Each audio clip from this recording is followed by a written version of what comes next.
Miss May, paano natin po sila matutulungan? Ilang taon mo nang binubugbog o na mamaltrato ang nanay mo? Hindi ko na po mabilang eh. I'll tell you, 26. Gusto ko lang paalam sa'yo na halos 3 dekada mo na sinasaktan ng nanay mo.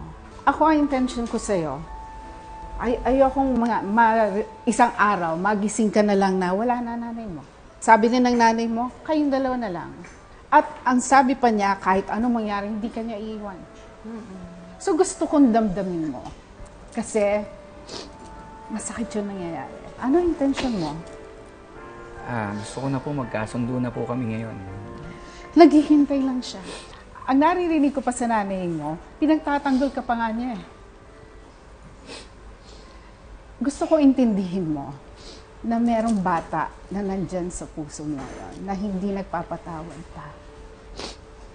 Yun ang gusto kong sabihin mo sa nanay mo. Ano yung namimiss mo bilang bata? Ano yung naaalala mo sa nanay mo na ginagawa niya sa'yo nung bata ka?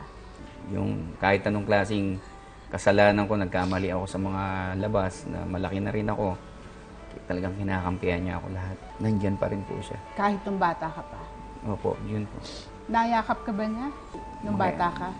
Maraming beses po nung bata. Napapansin mo ngayon na nagsasalita ka, sino yung nagsasalita? Isang nagmamahal na anak. Opo. Kaisa-isang anak. Opo. Paano mo murahin ang nanay mo? Sasabihin ko po ngayon. Sabihin mo. Ganun po. Okay. Gusto ko makita mo itsura mo. Titigan mo ha. Sabihin mo. Sige pa. Ano pa sinasabi mo?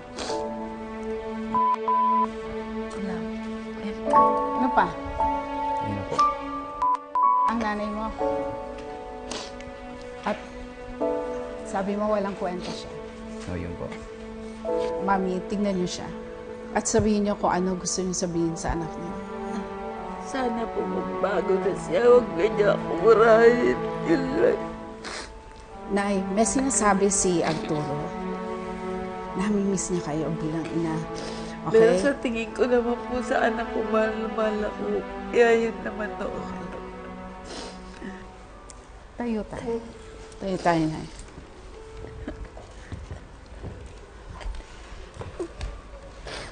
Gusto ko makita niyo si Arturo. Tignan niyo siya. Gusto kong gawin niyo sa kanya yung ginagawa niyo sa kanya nung siya'y bata. At sabihin niyo sa kanya kung gaano niyo siya kamahal. Alam mo ako, nana.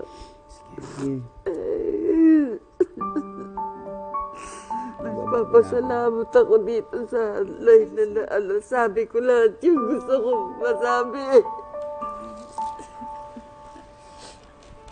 Pangako, May. Sana. Hindi ko na gagawin lahat yung mga ginagawa ko masasama sa'yo. Salamat na marami. Pinapangako ko yan.